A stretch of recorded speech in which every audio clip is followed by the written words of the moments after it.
Okay, well, this week I am joined by Paul Mort, the unstoppable Paul Mort, as he's otherwise known. So, Paul, thank you for joining us. My Really, pleasure. I'm pumped. Thank you for having me. oh, amazing! It's our pleasure. To be honest, I'm pretty sure you're going to do a far better job of introducing yourself than I ever could. So, could you tell us all a little bit about who you are and the work that you're doing at the moment? How long have we got again? Right, here's what I'll do. I'll do where I'm at now. Then I'll rewind rather than telling my whole life story. So right now, I'm current UK Master Coach of the Year, and I work with hundreds of men who need to get their shit together. I am an author. I am a bit mental. In 2014, I was diagnosed bipolar, and I ended up suicidal. Despite, before I was diagnosed bipolar, living in Marbella with a 4-bedroom villa and a private pool, I'd created this prison of just pain for myself, mental pain. And then we moved back from England. My daughter was born in Spain. My son was maybe 3 when we came back, I think. And a few months later, I was on a cliff, ready to jump. And that led me to what I call a complete, I used to say 360, but then I realized I'd be back to where I started. I did a complete 180 on my life and managed to experience a crazy level transformation. I mean, I ended up traveling the world. Because I built a successful business, it kind of allowed me to do that. Even though I hated my life, it allowed me to travel the world, working with coaches, mentors, doing programs, seminars, workshops, retreats. And I got such great results for myself. I mean, I lost 5 stone. I got off bipolar medication. I got off anxiety medication. I had boxing matches. I took up jiu-jitsu. I did SAS selection training. I did the regional SAS selection route. I ran a half marathon. I did loads of mad shit just to kind of, for growth, basically. And I ended up stumbling into this unstoppable thing, putting out a video of my suicidal tendencies experience, and that's had 5.8 million views. Then I wrote a book, that thing blew up, and then we've ended up doing this coaching thing almost by my speaking coach, Michael Heppel, right? When I speak on a stage, he's like, I hate it when you say you stumbled into it, but the reality is I had no intention of being a coach, but so many people ask me how I did it. Yeah. That I was like, fuck it, I'll just show you. And then that was kind of mentoring, and then I started coaching, and then obviously last year was a great year when I won the Master Coach of the Year thing. Yeah, that's amazing. Well, congratulations. There's the whistle stop tour. Yeah, it's just a bit. Yeah. Where do I go from there? So, well, actually, I missed one out. So I also cured my fear of the dentist, my phobia of the dentist, and that's relevant because I've now got I was sparring this morning, MMA right over there, and I got kneed in the mouth, and I didn't have a gum shield in, and my tooth is now really slack. Yeah. Oh no, that's a bit for the dentist. By the way, my front 2 teeth are already on a denture. Yeah, they come out. Yeah, I was supposed to be getting implants on the 29th. Now I'm probably going to need a 3rd implant. Yeah, well, thank God you cured that fear of the dentist. Exactly, and I haven't got the phobia anymore, so we're good. Yeah, all good. I mean, to be honest, that's an incredible amount of work that you've done in a relatively short period of time. And 4 years. 6 years, sorry, 6 years. 6 years. I mean, when it came to everything you've been through, everything that you experienced, it's one thing turning your life around, but it's another thing altogether to then decide to go and help other people do the same. Why was that so important to you? Well, I'd always been involved in coaching at some level because when I first ended up, I've been self-employed since I was 21. That's 19 years. So you don't be self-employed for that long with knowing a bit about business and marketing and selling and getting your name out there, if you like. But my first experience with being self-employed was as a personal trainer. So I actually left school and became an engineer. I served my time, if you like, as an apprentice for 4 years, got really fat, got in shape. A few people asked me how I did it. Ended up being a personal trainer. When I built my personal training business, I ended up starting these outdoor boot camps. That blew up. Loads of personal trainers. I'm like, how have you done that? So it's kind of all I've just fell into, and I get a lot from helping other people. In fact, right now, I'd say that what fills my heart more than the personal transformation of the men and a few women that I work with is what their families tell me. Like we've had cards off kids who've saying, thanks for getting my dad back. I remember I spoke at an event last year with Simon Thomas from Sky Sports, and the guy who was running it, his parents came up to me and they're like, thank you for rescuing my son. He was suicidal. And then I've had wives hit me up, all sorts of different people hit me up, and that's the stuff that really fills me when I see not just the impact that I have on the men, but then the impact that the men have on their people. It's like, I feel like I'm changing the world one man at a time.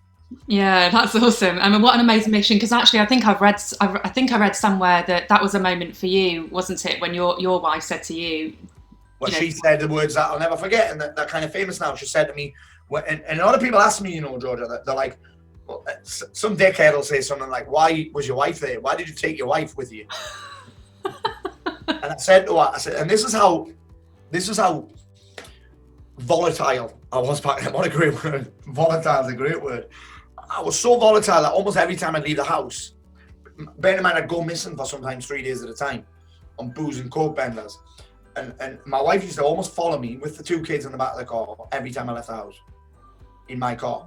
And this particular day, I think I slammed the door and she followed me. And it'd been a few hours. I just drove up and down the coast and she followed me. And I went on the cliff. I was like, I've had enough. And she basically ran after me. The kids weren't in the car this time. She dropped them off at my mother-in-law's, not her mother-in-law's. That'll be my mum. But her mother's. And she said to me, think of the kids. And as anybody who's ever been that low would tell you, there's no logic there. Like, I'm like, they'd be better off without me. I was an arsehole. I was an absolute arsehole, horrible. And she said to me, well, think of them growing up as those kids whose dad killed himself. And that changed everything for me. That was like, I wasn't willing to put them through that. Not just growing up, but for the rest of their lives, they'd have to take that guilt with them. Yeah. Could I have done more? Was it my fault? My wife would have had to take that with her the whole time. She was actually getting interviewed for my book this morning, my next book this morning. And when she wrote in my last book, this one, my first book, she wrote an afterword in it. Yeah. And I didn't know most of that stuff that she wrote down. She's like, she felt like a shit wife. She thought it was her fault. And I didn't know like any of that. Wow. Yeah. So when I read that, I was like, holy fucking mackerel. Yeah. So I'm again, that was the stuff that changed for me. That was the leverage that I needed. Because listen, I knew I needed to get a handle on it years before.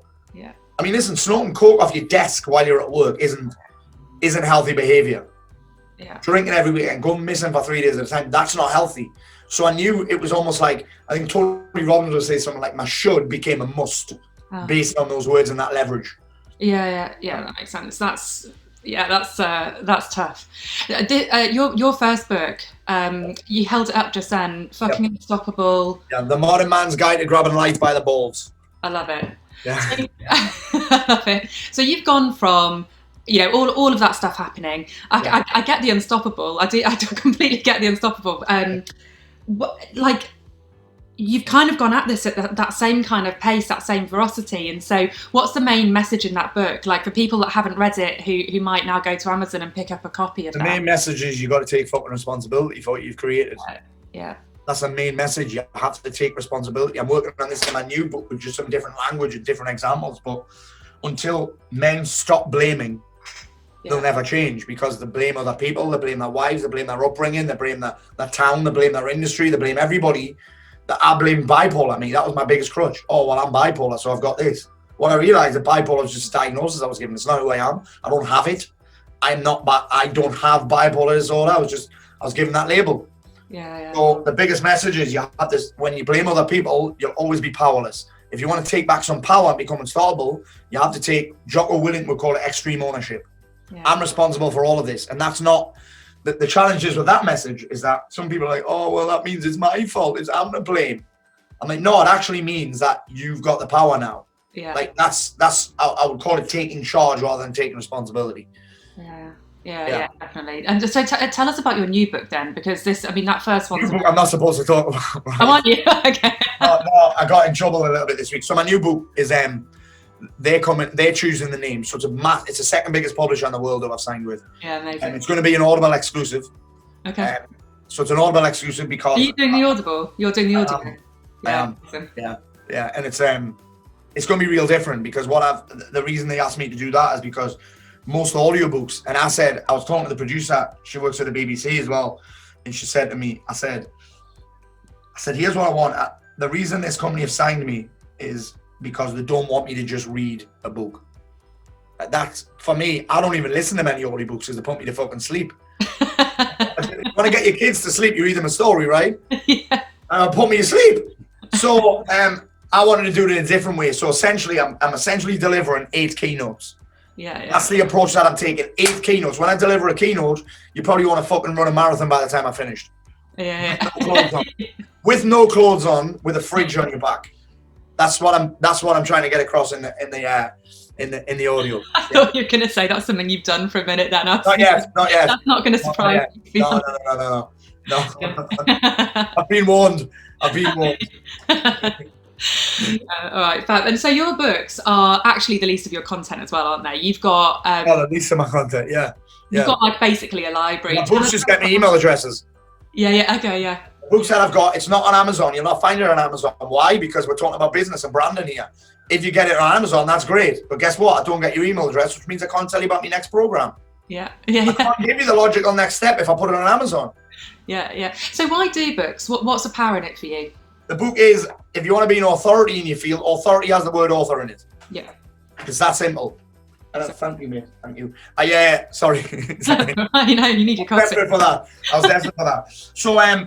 So the word authority has the word author in it. If you want to be top of your game and be seen as an authority, you have to have the balls to write a book. Yeah, Here's the thing. It's true. Here's the worst part. I hated every second of writing the book. I'm not even kidding. Every second of writing that book, I hated it and I figured out why in the end, is because we live in a world, and this is why I'm so prolific on social media, I've got no problem admitting this, where we've got people applauding us all the time. Yeah, I get equal amounts of shit. I'm okay with that. Yeah. We've got people applaud, oh, great post, Paul, amazing post, share, like. I get an instant hit. When I got my book, it's just me. Yeah. And I fucking laptop. I felt like this is really, you can edit this out if you want, but I felt like I was in Fritzl's fucking basement. Honestly, I hated it. Because the one time I did ask for feedback, you're essentially, when I'm asking for feedback, I'm asking for criticism.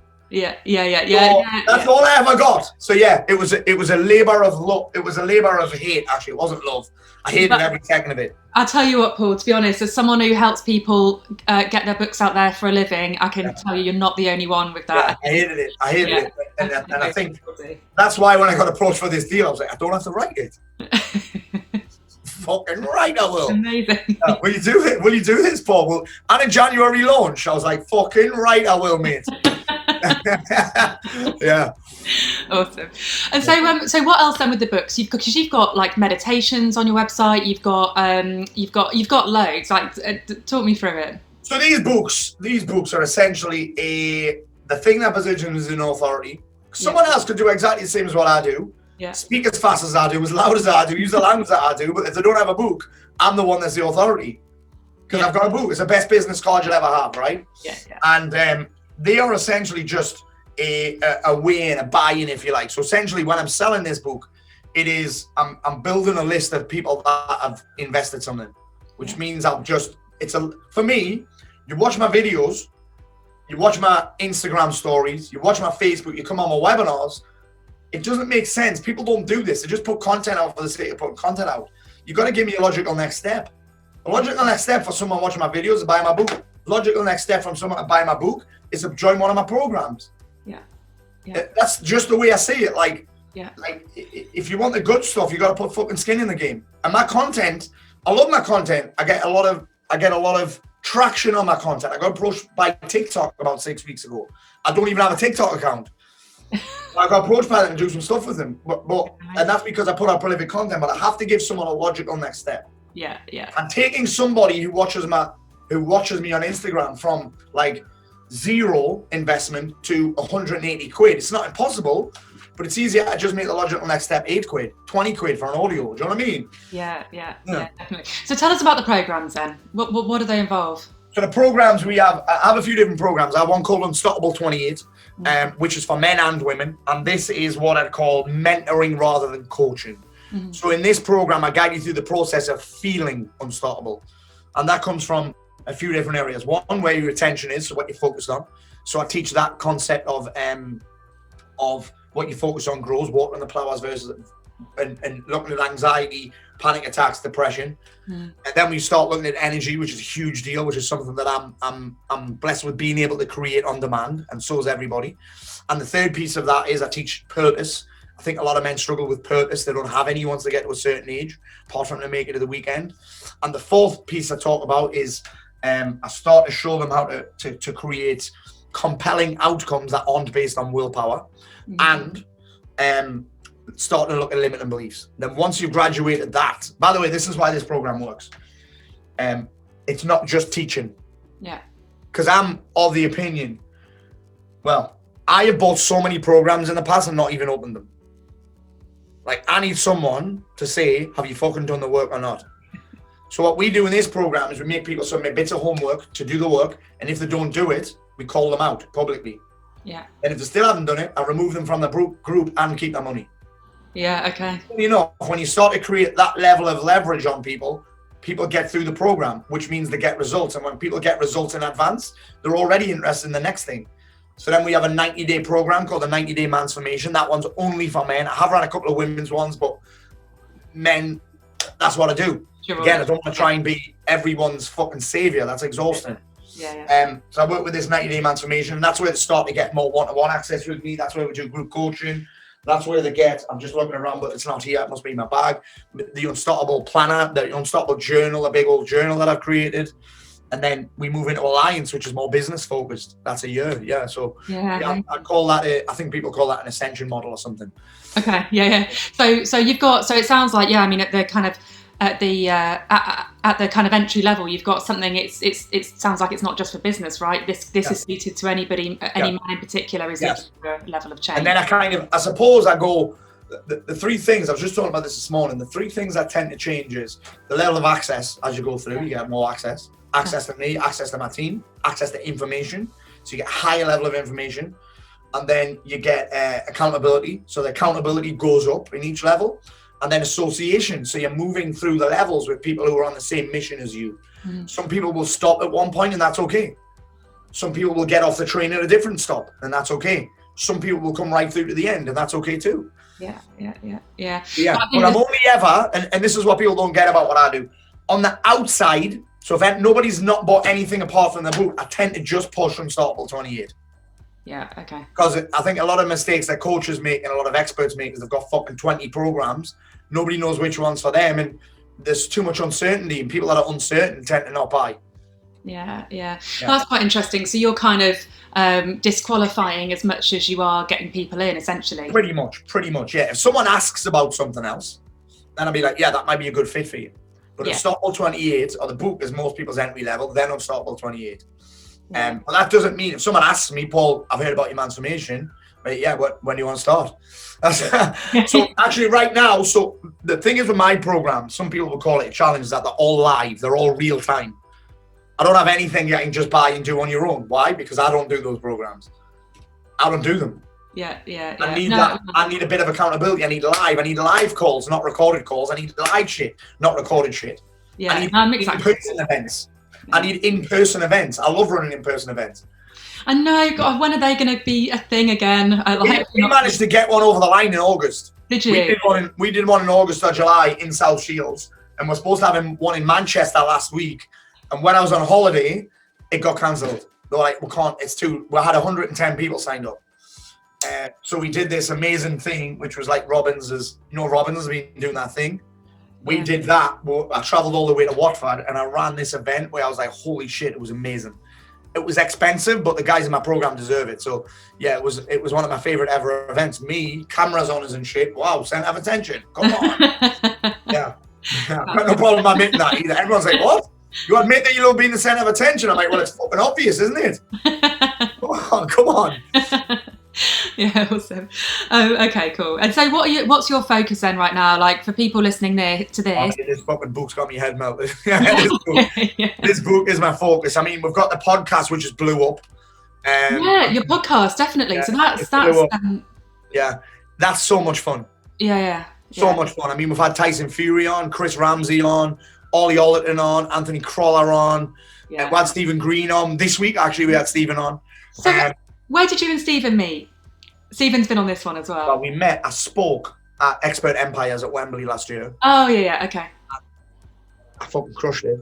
At the time, Andy Harrington said to me, you need to reach out to this guy called Stephen Green. Anyway, I didn't really get around to it because things were mad. And then when I was at the awards night for Master Coach of the Year, he was there.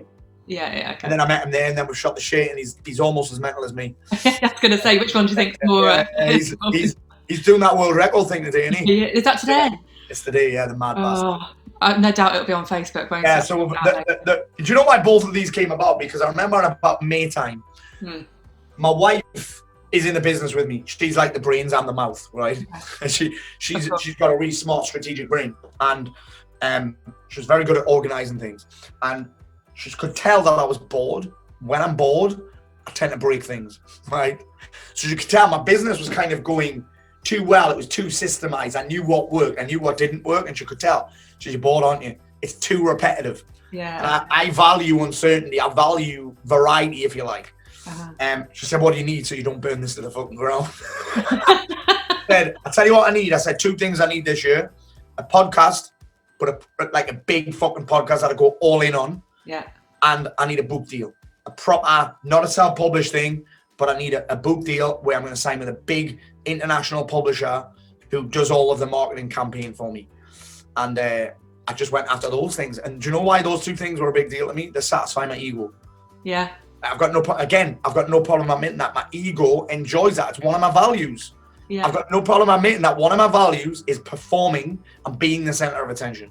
Yeah. It's better than fighting it, isn't it? Yeah, definitely. It's better than fighting it. It's better than thinking there's something wrong with me. I'm like, actually, it's a gift because not many people could do what I do. No, well, exactly that. And also people need to hear it. And also, it's hard enough working. I mean, we're all working more or less on our own or from home or whatever at the moment. Yeah. Like, if you don't even enjoy that in the first place. You know what it means, Georgia? It means that I don't try and do everything anymore. Yeah. Good. I essentially come on Zoom, fucking sick of the sight of the thing. Honestly, my friends don't even bother inviting me to those quiz nights anymore. No. No chance I'm coming. I've spent 40 hours a week on Zoom, man. But it means that essentially I've been able to create something where I'm like, do you know what? I hate doing that. I could do it temporarily, but eventually I'm going to be like, I'm going to automate that. I'm going to outsource it because I want to free up more time to do the things that I love and that I value. You know what I'm saying? It means I don't try and force myself to write anymore. I write emails daily, but I don't sit myself down and write loads of sales copy. I'm not forcing myself to answer all my emails, answer all my DMs. I'm like, I'll do videos. I'll talk. I'll do podcasts. I'll do sales calls. I do webinars. I'll speak on the stage. Yeah. It energizes me. People look at my schedule like, how are you not exhausted? I'm like, because I'm doing shit that I value the most. But that's what it's all about at the end of the day, isn't it? Like, you can't really help people that much anyway if you're just constantly working against your own grain. And Exactly. And some people, it's okay. I think some people try and force themselves to like things. Yeah. Like, it's okay to not want to do what I do. It's okay to just write. Yeah. I mean, the lady that I'm working with on a book, she fucking loves writing. That's her thing. As a writer, she wouldn't like standing on the stage or doing this. Yeah, exactly. And that's what it is, isn't it? That is what it's all about. Yeah. Paul, where can people find you? Well, if they're still listening, that means they're not. It means they can find me anyway. So, listen, the best place to find out about me is at paulmort.uk, where you can get a bunch of free shit. You can go on Spotify, Apple Podcasts, any of the podcast platforms and check out my podcast. Or you can follow me on Facebook or Instagram and fuck LinkedIn. I hate LinkedIn. Do you? Oh, I've had a little play on it. Every time I go on, I'm like, wow, this place is full of knobs. But do you know what? I get it that they're trying their best. It's just right now, I keep looking on. I'm like, it's not for me, this. No. It's not for me. I think it's because I've been trying to take my Facebook and Instagram stuff on the LinkedIn, and I'm just like, I don't know. I'm just having a little internal battle with it, and it's right now I'm like, you can find Paul Mort anywhere except LinkedIn. I mean, you might see me on LinkedIn, but I'm probably like, my activity's probably dog shit. Yeah. Well, on that note, thanks so much for joining us. It's been a Roger, thank you for having me on. You're welcome. I appreciate it.